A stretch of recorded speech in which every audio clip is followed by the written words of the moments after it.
ভালো সবাই যারা নাটক পছন্দ করো, আজকে আমি তোমাদের জন্য একটা গল্প এনেছি। এটা তোমার মন ছুঁয়ে যাবে। এটা এক ছোট ছেলের গল্প। তার নাম রাফি। প্রতিদিন রাফি তার মায়ের হাত ধরে স্কুলে মা সবসময় বলতো, পাস না, আমি তোকে কখনো ছেড়ে যাব না। এটাই ছিল তার পৃথিবী, তার শান্তি, তার সবকিছু। কিন্তু একদিন সবকিছু বদলে গেল। তার মা আর ফিরে এল না।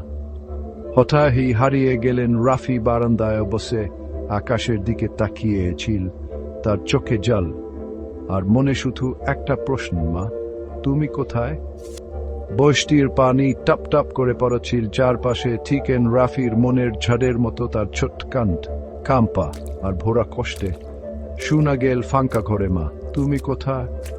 দিন পেরিয়ে গেল, তারপর সপ্তাহ। রাফি বারবার দূরে তাকাতো, ওদি মায়ের চেনা মুখটা দেখতে পায়, কিন্তু সে পেট শুধু নীরবতা আর আরো অনেক প্রশ্ন। মা তুমি কি ফিরবে?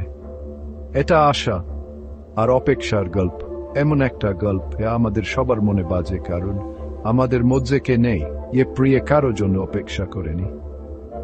এটা মনে করিয়ে দেয় আসল লড়াইটা আমাদের মনের ভেতরে হয়, আর সবচেয়ে সাহসী তারাই যারা অপেক্ষা করতে জানে। তাই তুমি যদি কখনো অপেক্ষা করো, যদি কখনো আশা করো, তাহলে এই গল্পটা তোমার জন্য আশা ধরে রাখো আর আকাশের দিকে তাকিয়ে থাকো, কারণ অনেক সময় আমাদের উত্তরটা একদম কাছে থাকে। ধন্যবাদ সবাইকে দেখার জন্য।